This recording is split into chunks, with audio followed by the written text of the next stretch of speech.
Good evening, everyone. Let's head into Collectively Rewilding.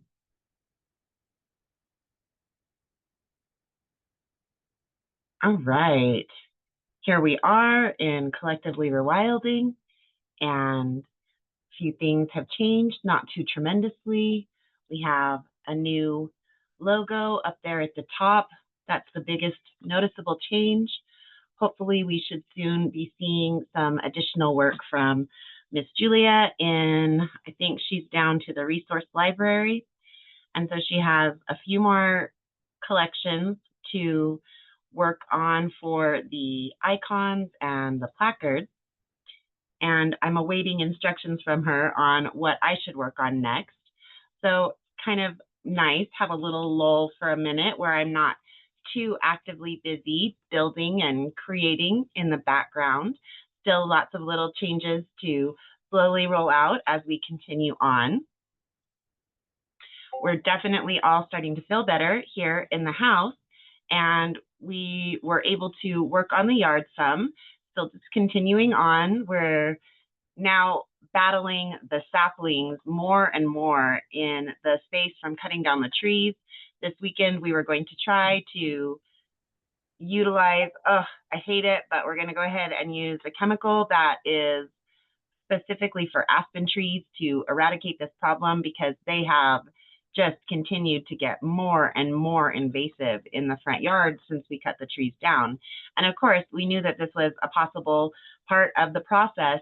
It didn't matter. They were sending up saplings before we were ever touching the actual trees themselves, right? So it's just a continuous battle and a continuous problem until we get it finalized. And hopefully that'll be sooner rather than later. Had a ton of fun out in the backyard taking pictures there. I'm not exactly sure. Oh, yep.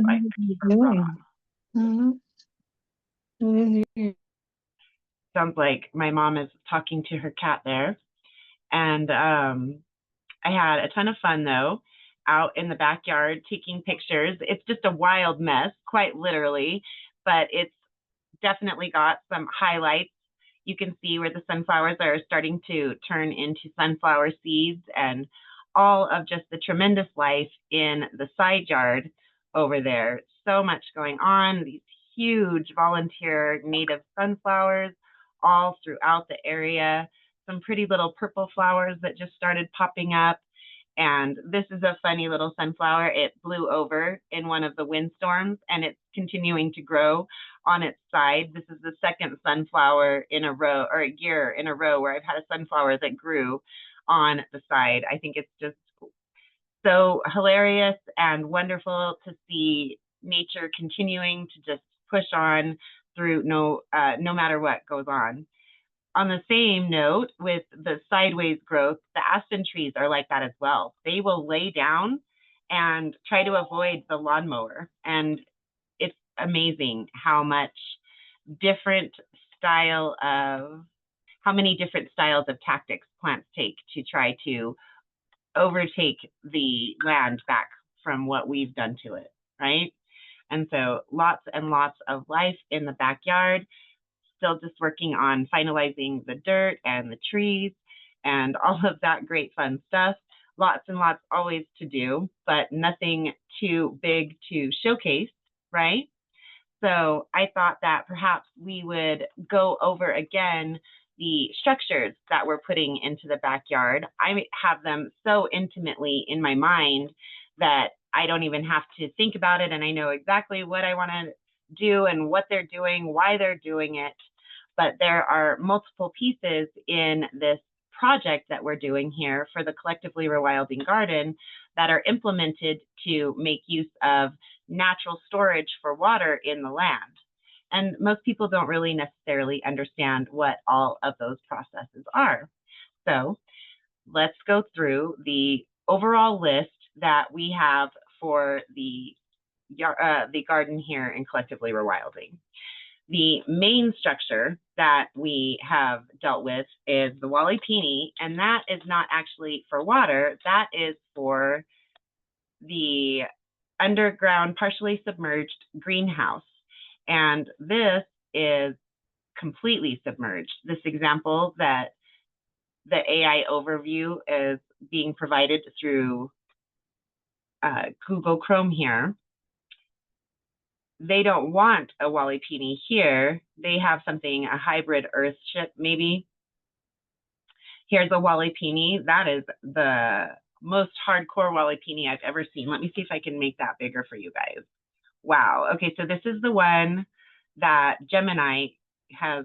Well, not Gemini exactly. It's not going to let me show the right thing. Okay, let's go smaller and go to this YouTube channel so you could see what the hybrid earth, I'm guessing earth sheltered greenhouse. All right, so it looks like they have maybe their back wall is sheltered for their greenhouse and it's attached to their house or their barn. And that's not what we want. We want a partially submerged greenhouse. So that was somebody who didn't want to do one. Then you have this farm tour series. And wow, look at that Walipini. That thing has got to be, what, 30, 40 feet long maybe? Not terribly wide, maybe not even 10 full feet wide, around 10 feet wide, but this huge Walipini. And this is much closer to what we'll have in the backyard, not nearly so. To me, it looks a little sterile, right? I like color and character and things like that. And we'll be using reclaimed windows, painting those in bright pastel, happy colors so that they are pleasing in the background for the garden area. Still, what an amazing structure to make use of. And so here, ours will probably be, about here. This is the length of our Walipini, and it is similar in width, right? It's just, this is very narrow for such a long structure. However, ours will be a little bit less than half, maybe a third of what this structure is, somewhere around 15 feet long by about 8 to 10 feet wide and 4.5 feet deep. The rest will be up above the ground as this structure is here, right? And so those are some really excellent images of Walipinis. When I first learned about Walipinis over 10 years ago, there was almost no literature out there that was readily found. I found enough to get the idea and to make the plans in my head, but as the years have gone by, other people have found that information as well and began putting it into use. And it's very, very nice to see these examples as we get ready to put ours together finally, yay, in the backyard, perhaps beginning as early as this fall. We'll just have to see. All of our plans got pushed back with everybody being sick here in the household for around a month, maybe a little more. And so, we'll see where we get. I really don't want to leave it open and just bare during the snows, but you do what you have to do and it'll survive. We may need to reshape a little bit more or perhaps do a little bit more structural building. We'll just have to see as the time goes on, right? So lots to do, still tons to get to, tons of things that we need to get funded, all of this wonderful, exciting, terrifying, and expensive things that we're doing to try to turn a residential lot into a very productive, not quite farm level, obviously, right? But that is what the book we're reading on Sunday, the Mini Farming Self-Sufficiency on a Quarter Acre, that actually Anita, being here in the audience, gave me sometime last year. I can't quite remember. And I had started reading it, but I couldn't quite get past the first couple of chapters. I simply am too busy trying to build Collectively Rewilding and learn about all of these business techniques so that we can continue to push forward as Collectively Rewilding, get out there, get more members, get more content creators so that it's not just Tammy and I and Roger as Tammy's wonderful co-host doing all of the content creation. We really would love to get some additional viewpoints, some additional skill sets, and all of that great material that we've talked about. And so that's where so much of my focus is right now, right? And so it's all just this big ball of busy. And I really do feel more and more like those of us here in America have ever busier lives. And so we're all contending with it. So I think it does make it a little nicer because most of us are pretty understanding when we're dealing with yet another person who is extraordinarily busy, right? And so those are just a beginning part. The Walipini, then having dug a 15-foot long, 8-foot wide, 4.5-foot deep hole in our backyard, we have all of the soil that filled that hole. That's what we're moving into these other soil structures. And so the next soil structure that is really probably the largest would be our Berm and Swale System. All right. And this is brilliant. I love the AI picture here. The last one was a little less useful for our purposes. We hadn't fully submerged our greenhouse, right? To put it at least 6 to 8 feet underground was more than we were trying to approach. And the same thing with these berms and swales. So often what we see as examples are something that are very large in nature. And what we have here is much closer to what we've actually done here on this little residential lot. It's about 2 feet deep for the swale portion of the system and about 1.5 feet to maybe a foot tall so far on the berm. We're going to add more to that, right? This is actually already pretty good because you're looking at your little tree. It's not a very big tree, perhaps. Hard to know from this distance. We're going to call it a smaller tree for our visualization purposes.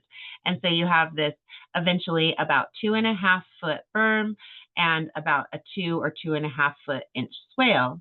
And underneath these structures, the amount of water retention is increased by a little bit more than the depth of both the deepness of the swale and the height of the berm. This increases that water retention. In addition, we'll be placing Hugel Kultur style material throughout those berms. And so then you say, well, okay, what is Hugel Kultur? Let's actually pull up another tab. We'll do Hugel Kultur there. And I always spell it incorrectly. Oh, yep. Too many vowels. Okay, Hugel Kultur. You see this here, and this is a large hill, right? You can see trees growing on the hill, multiple trees growing on the hill, not even reaching the height of it perhaps there with these gargantuan logs. This is actually too tightly packed. You don't want to see something this tightly packed because then your roots have a very hard time finding any dirt to actually make traction in and do all the things that roots need to do in the soil. Right? So this is better, but this is really more like the configuration that I would like to see. This is where they're showing the decomposition process here because we're doing a much smaller one. Guess this one is, say, maybe a 20-foot structure. And so there might even be enough soil on the top of that for the trees to begin. They've started their trees a little lower. I still think that this is probably a little bit overpacked. But as it begins to decompose, however, for our purposes, we're not trying to pack these little berms. We want to put in some additional material to become essentially water batteries, where they store that water into those little pieces of logs and slowly release that out into the soil during the drier periods. Now, seeing this where Google has Gemini, I'm not sure what you would call the AI overview in Google Chrome versus Gemini, the structure that they have here, it's really quite interesting. And we may implement a little bit more Hugel Kultur material than I had originally intended. I've been thinking about it for quite some time, actually, just looking in the backyard at all the work that's already been done. It is quite a lot that has already been accomplished. Sometimes it's hard for me to concentrate on that when there's still so much work to do, but it really is pretty wonderful how far we have gotten with what we're already working on. We have, I would guess at least close to 30 feet worth of berm built outside of the berm that was immediately built while the swales were being dug, right? With my father here with his big excavator digging out those little swales, he really brought the excavator for the Walipini. A mini excavator would have easily dug both the berm portion of the Berm and Swale systems, as well as the Sunken Garden over here that we haven't gotten to. But the Walipini required a bigger piece of equipment, right? And so when he had this really large caterpillar style piece of machinery here, when he dug the internal berm structures that are fully Berm and Swale systems, he took the material from the swale and immediately turned it into a berm. Excuse me. So that was already done. That was machine managed, right? With the rest of it, though, we've gotten at least 30 to 40, maybe a little bit more berms that we've taken from various piles of dirt, from the Sunken Garden, from the Walipini piles, cleaning up all of this different area. It has been added to it where we have these berms on the outside edge. They don't have that swale structure. They just have the berm. We'll add that Hugel Kultur material, and it will become still an excellent source of water storage for the overall property. We get a lot of deluge style rains in the spring, and they will just come in and soak those logs up so nicely, and it will release that back out into the soil as the season continues on. Now, for a berm that you're able to do a bigger berm, right? Ideally, the smallest berm you'd really probably want to do would be more like 3 to 4 feet high and wide, whereas ours is about 1.5 feet wide, again, about 1 foot tall. We're going to do our best to make the main swales larger. The external swales, we'll be able to make those as large as we determine because they don't have that swale dip in. And then additionally, where we have our main swale and berm system, there are 2 swale and berm systems, a smaller one here on the west side and a larger one on the north facing side. The north facing portion of that swale berm system is actually right on the top of a retaining wall to give all of that whole idea a little bit more structure, right? That water would have cascaded over that retaining wall and been lost to the yard. We're going to capture it. And then what does come down over the retaining wall will be captured by the berms themselves, not the swale berm system, but the singular berms that run along the outer edges of our backyard, right? And so when you have the larger berms, you can create a more solid water retention system. Then you may only need to water every 2 or 3, about 2 or 3 times every year once it's established. It may take it 2 or 3 years, 5 years to get it established where you really get those water stored into those logs, right? You want to get them waterlogged, right? That's what it's called when the logs are completely filled with water, but it takes several years for a dry area to have enough moisture to fully soak those big pieces of wood. With our smaller system, it'll get soaked in pretty well with the first spring, I'm guessing. There's no real way to test that. I don't have the scientific equipment that would be needed, and I don't want to disturb my soil to try to dig in and take a peek, but it wouldn't take more than a year, maybe 2 at most, for those logs to become fully saturated and release that back out through each year. It will definitely increase the ability for our plants to go without as much watering.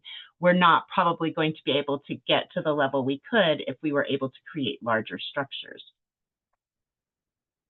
All right, so those are the main areas that we've handled. The Sunken Garden is the final true garden structure that we've built into the soil. And for a Sunken Garden,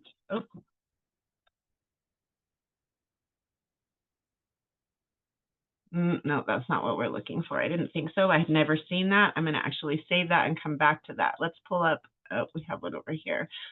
Sunken Garden. The end. Okay, so this is not a sunken garden. This is a water structure, right? They don't seem to have an AI overview for us. That's kind of a bummer. Let's see what their images provide. This is more like a sunken garden. It is technically absolutely a sunken garden, but they've walled off the sides. It's definitely still something that you can do, but it doesn't have as much water retention value. However, it is still going to hold additional water simply because you've dug down. This area here will be cooler than the surrounding higher ground, and that adds to the water retention value, as well as just digging it down increases the water storage for, again, about the same, a little bit more perhaps for what you've dug compared underneath will be additional water storage. And it's really nice in such a hot, dry area to have a garden that stays a little bit cooler because it's sunken. What actually happens is as the air normalizes, it's all one basic temperature, but the coldest is at the bottom and the warmest is towards the top until you reach a certain point in the atmosphere, and then the trend reverses, of course. So when you have the heat and cool temperatures that are roiling around any given piece of property, the colder temperatures, they settle down, and that cold will kind of roll in to the deeper area of that sunken garden, similar to the cave effect, right? So when you're into a cave, a real deep cave, it's going to stay pretty solid temperatures year round between 50 to at most 70 degrees, and 70 is really not going to happen unless it's extremely hot and dry in that area almost year round. You're looking more at like 50 to 60 degrees for the majority of big cave systems. And so it's the same principle with these sunken gardens. In addition, we're adding terracing. And let's see if we can get anything there. These are not terraces, these are steps. Let's see if we can go back to our full mode and do, okay. Again, they're putting in step structures, which of course is a part of terracing, but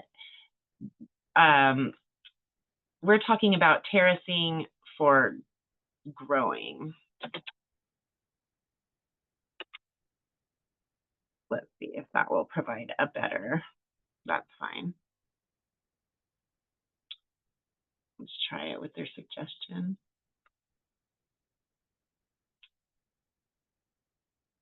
This looks a little bit more like it here, but they're not providing very good images. Of course, what I'm doing is a little bit eclectic. Typically, terracing takes place here is a little bit more like it. You see they're coming down, but still not really what we're doing. So let's just look at terracing in general.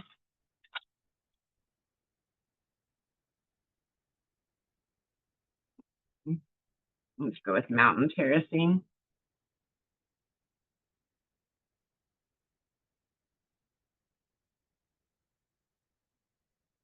And we'll go agriculture. All right, so you see there's steps, but there's things growing on them. That will be incorporated into the sunken garden. Just one step level. It's a small property, right? If you were to make big use of it, make a little bit bigger, probably something to have additional raised beds down inside of the sunken garden, 2 to 4, with terracing all around it, where yes, you would have steps that would go up. That would be amazing on a larger property out here in this hot, dry area. And then you could then take all of that soil and put it into other types of structures around the property, utilizing the berms and the swales and berms by themselves, as well as that hugel culture within there, and create a tremendous amount of storage on a larger property, right? So all of these things will be incorporated into this little residential property to store extra water, showcase all of the different things that someone can do within a garden when they're trying to store additional water. That's obviously a focus that wouldn't be so much for those on the farther eastern side, right? Into the Midwest area, it would be useful. And then you get to the further east and there's a lot more water on that side of the country. But for a large portion of the country, we're looking at dealing with droughts on a regular or even continuous basis, it feels like sometimes, right? And so these are all different ways that you can make use and add actually additional growing area. So with the terracing, if we're able to fully implement it, and as I'm working with it, I'm realizing some of the difficulties of establishing some sort of crop that's able to go over the whole side. But I see these random plants that aren't even anywhere near the type of low-lying crop that I would be talking about. They are poking out through the sides. So I think we're going to see quite a bit of success. And of course, the first thing that we're going to be doing will be clover. Everywhere that we can do clover and really get the health of the soil back up while we're continuing to work on building all of these garden structures. The final piece that we'll add won't have any element of digging. We'll take some of the soil that's still here from digging up the Walipini and move that out onto the front yard in 2 large Hugel Kultur-based raised beds that are pyramid stepped up again.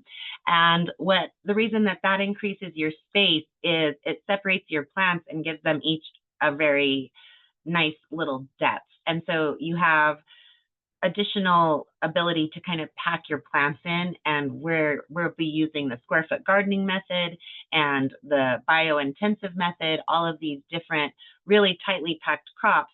Each little thing that we do increases the ability for this property to produce fruits and vegetables. And it will also increase the ability for the soil to store water, increase the amount of produce that any square foot of soil can generate, while actually maintaining the health of the soil and needing less in the way of organic fertilizers and pest control because of all of these different methods that are going to be employed at one time, right? So there are so many different things that we can do that are so much fun that really do increase how much a small property can produce, as well as the visual appeal and the ability to grow through the seasons with something like a Walipini or a cold frame. We may do a cold frame on this property simply to showcase it and show people how to put one together. With the Walipini, we won't be in tremendous need of a cold frame. It doesn't hurt my feelings to have an additional spot to get some things like brassicas and leafy greens started early in the season before the snow is even completely melted and things like that. Just, it wouldn't be necessarily needed with the Walipini. Who cares, right? Let's show everybody how to put it in the ground, how to make use of it, how to keep it maintained, all of those things that we're doing with all of these different structures. All right. And so I was talking to my camera person, who is my almost fully adult oldest daughter, and I told her that we're going to have to start making some shorts. And what I'll do is I'll start explaining these systems in shorts while we're outside, actually in the garden, walking through and showing what's been done here, not just a visual image of what other people have done, but what we're actually putting into place out here, right? We're all starting to feel better. The weather's cooling off. And so we can get back out there and start doing some more filming and variety with our content, right? Lots of fun things always in the works there.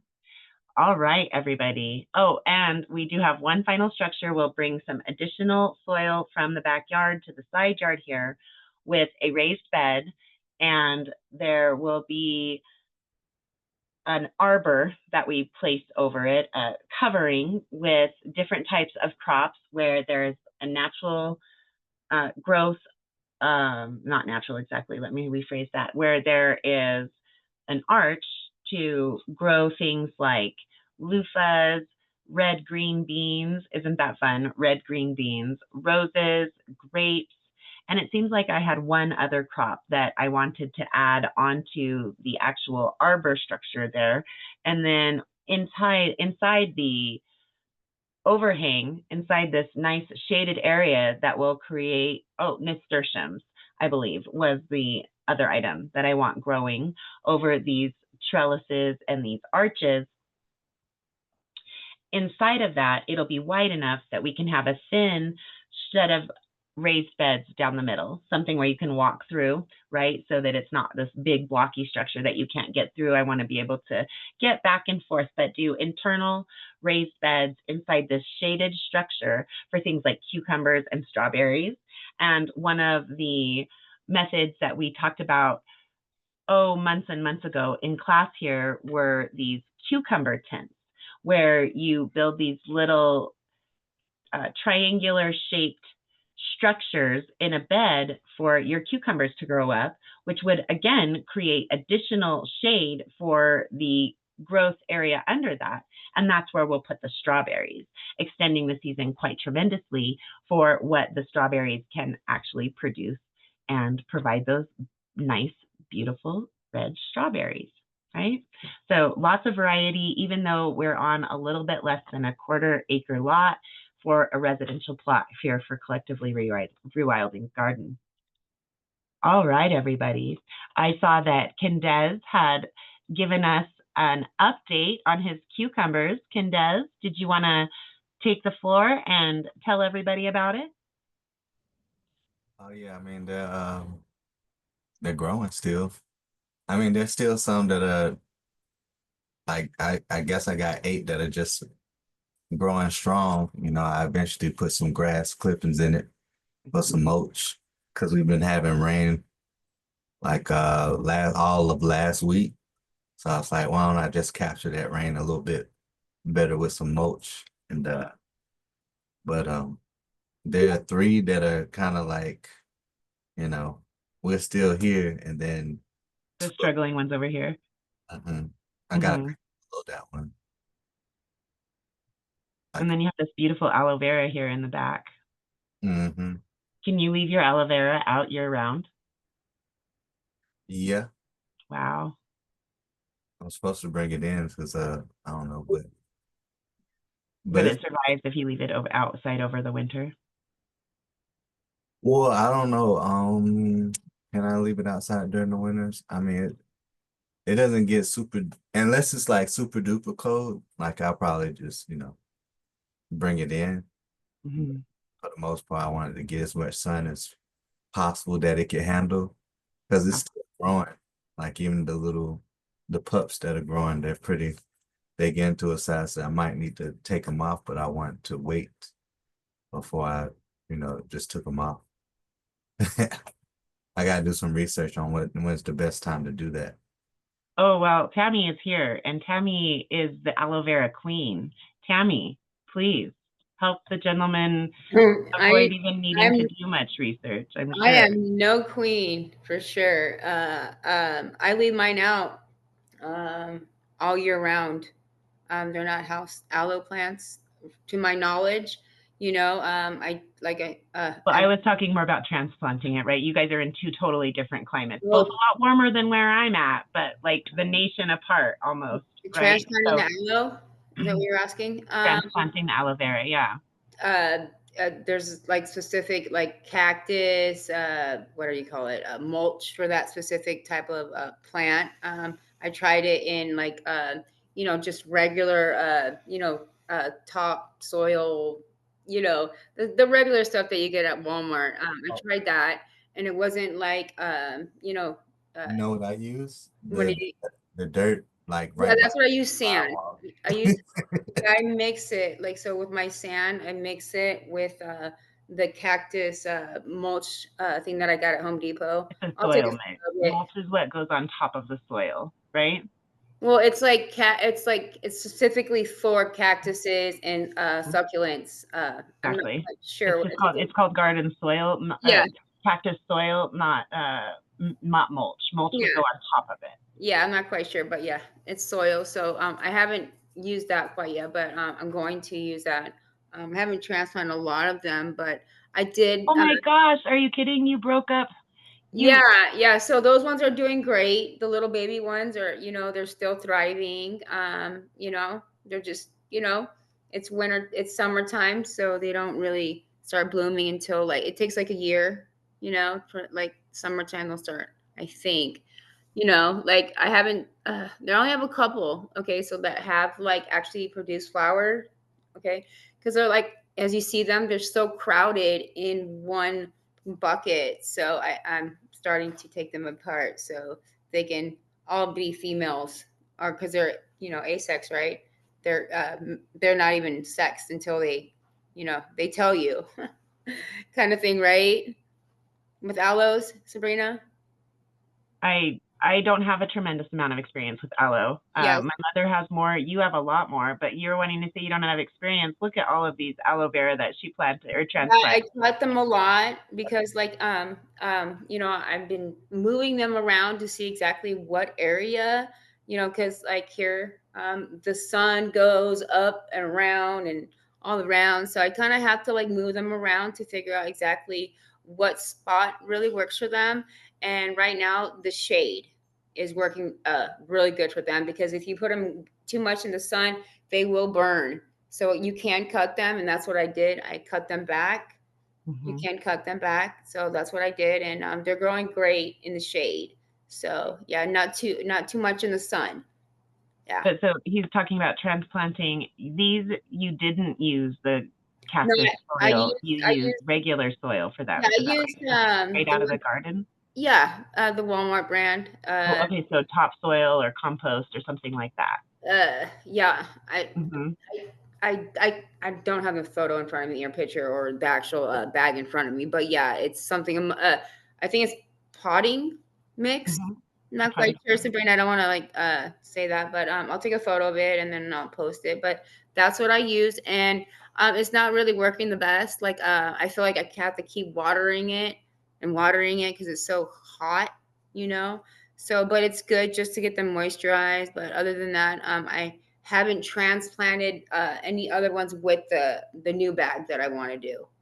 Right. Yeah. Right. But yeah, it's a process. Don't put them in too much in the sun because they will burn, and you don't want that. So to get them green, get them out of the sun. I use the Yeah. So that was the mother. That was the hugest one that I have, and then I have like more gigantic ones, and they grow a lot. So yeah, see, those are healthy roots. Like I said, they've been root bound in sand mostly. When I transplanted them, they were in sand because I wanted to put them in the same element that they came from.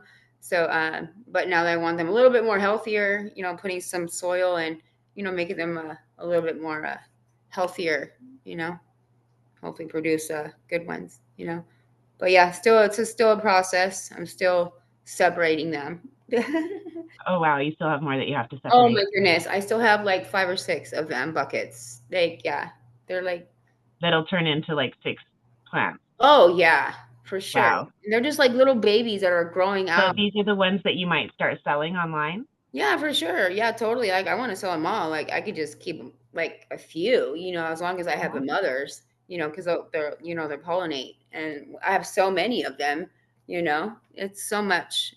To have aloe like producing, like it literally takes probably like a year, but you're gonna have to probably do it for 2 years to get the amount of what you want to produce. You get what I'm saying? Like having a little farm stand. Okay, I don't have to do that much, but if I want to start selling it to a store, then that's when I would think about like, okay, do I just want to sell this type of aloe, or do I want to broaden up my aloe and sell different types of aloe? That would be really neat. Yeah, that would be really neat. I wonder if you guys have 2 different kinds of aloe then. I didn't realize that there are multiple kinds of aloe vera. Oh, there's so many. There's at least, oh man, I looked on Wikipedia. I was like trying to do my research, and I'm like, oh my goodness, there's so many. Wow. Yeah. Oh, neat. That's really neat, Tammy. Yeah, there's so many, Serena. Like, you see what I said, Kendra? She's trying to say, oh, I'm not this, and she's teaching us all this stuff about aloe vera. Oh yeah, like I'm the person behind the scenes that I like to like do the research, and then like Sabrina will talk about it all. I'll give her all the information. He's like, I'm not the queen, I'm a pharaoh. That's awesome. You're so funny. Very nice. But it's a learning process. It took me like a long time, Candace, through the Lesko community, just doing research, doing what I like doing, and that is gardening. And then I think he wanted to add something to the conversation. Oh, sorry, Candace. Oh no, I was just saying, I just used the dirt that was like right behind the sidewalk in the picture that I had, and then I have some rocks that are growing peat moss, and I mixed some peat moss within that dirt, Mm-hmm. and that's all that's in there, and then a couple of rocks. Okay. Top. Well, it looks, and that's the same for the cucumbers as well. Oh no, the cucumbers they got soil. Okay. Well, your aloe vera looks very healthy. Both of the uh, sets of aloe vera for you guys are looking really nice. Yeah, Cool. definitely. Well, you guys will have to try to find out what type of aloe that you have and share it with us next week or perhaps on Thursday. Can you zoom in? I want to see what type of, maybe he has the same one as I do. Let me I see. don't know if we could tell that easily, Yeah. could we? They look like it. Like, I have time. yeah, look at those teeth. Look at those things. Yeah, I think that Right. might be, they get really, really big. If it's the same one, if I have, they look the same, but, I don't know. I can take a photo. It's like your common, aloe. Yeah, I just got it from Walmart. Yeah, they get gigantic. A hedgehog aloe, probably. Yeah, so he got it from a grocery store, and yeah, that's what I'm thinking because I got mine from a friend of mine when I got married in oh my goodness, Santa Clarita, and so he gave those as a gift to me and Daryl, and we've had those since. So yeah, they've just been growing, Mhm. and it's pretty cool. Very nice. All right. Well, does anybody else have anything that they would like to add? Vanessa, how are your plants doing?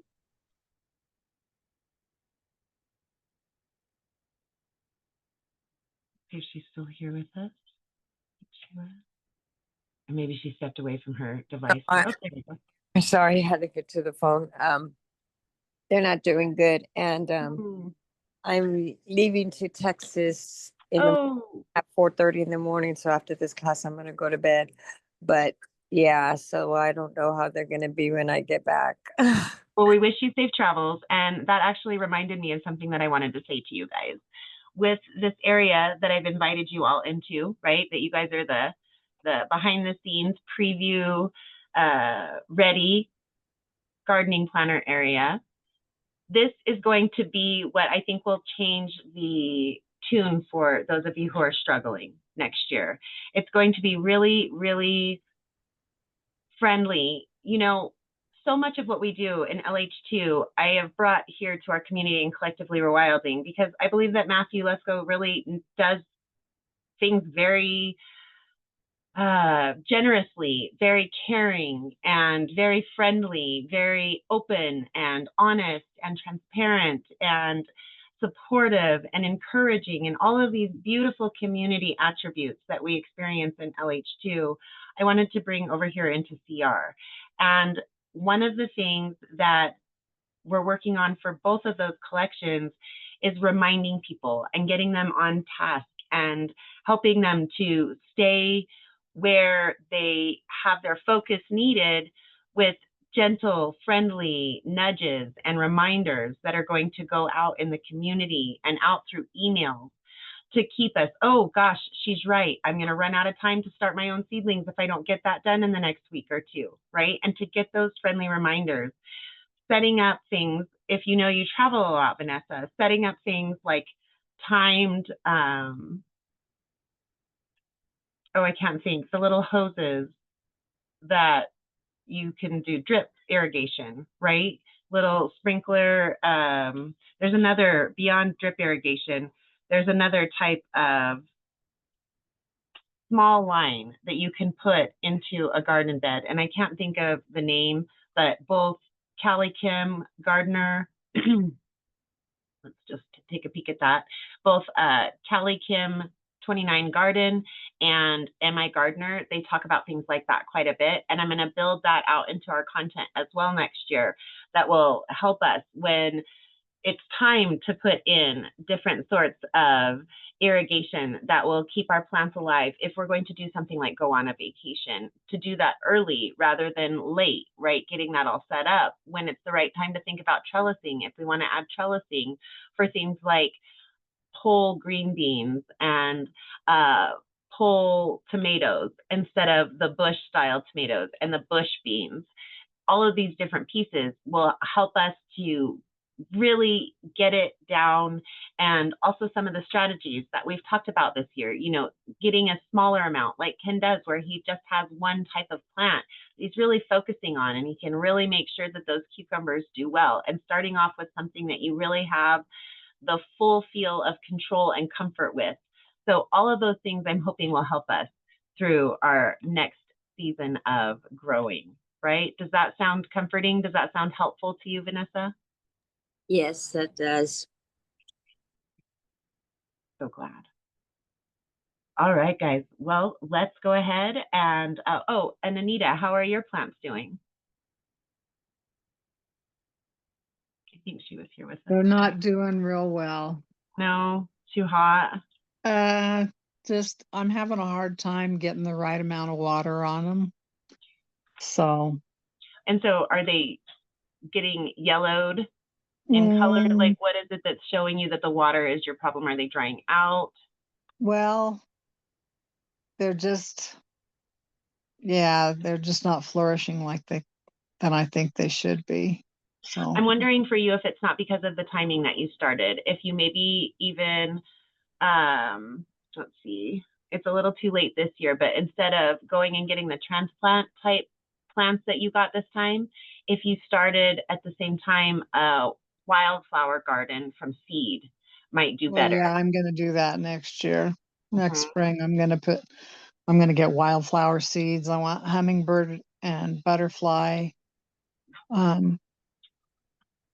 pollinator type wildflowers out. And I've got a specific area in mind that I want to put them. I've already told your father that we're not going to mow that area. So he knows already and he's okay with it. So that's wonderful. I'm really happy for you. I really do think, guys, that coming together and having that group support of each other to keep us on track, to keep us motivated, to encourage to share with others, even when we're struggling, will help us to get better and better results as we continue on, right?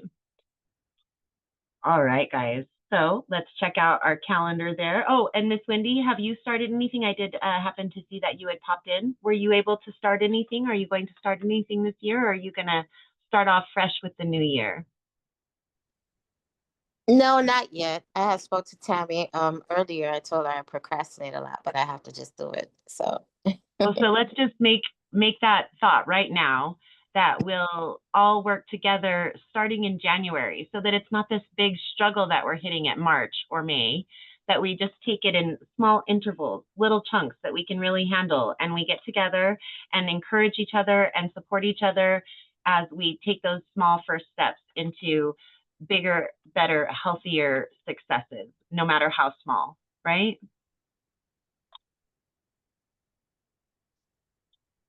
All right, guys.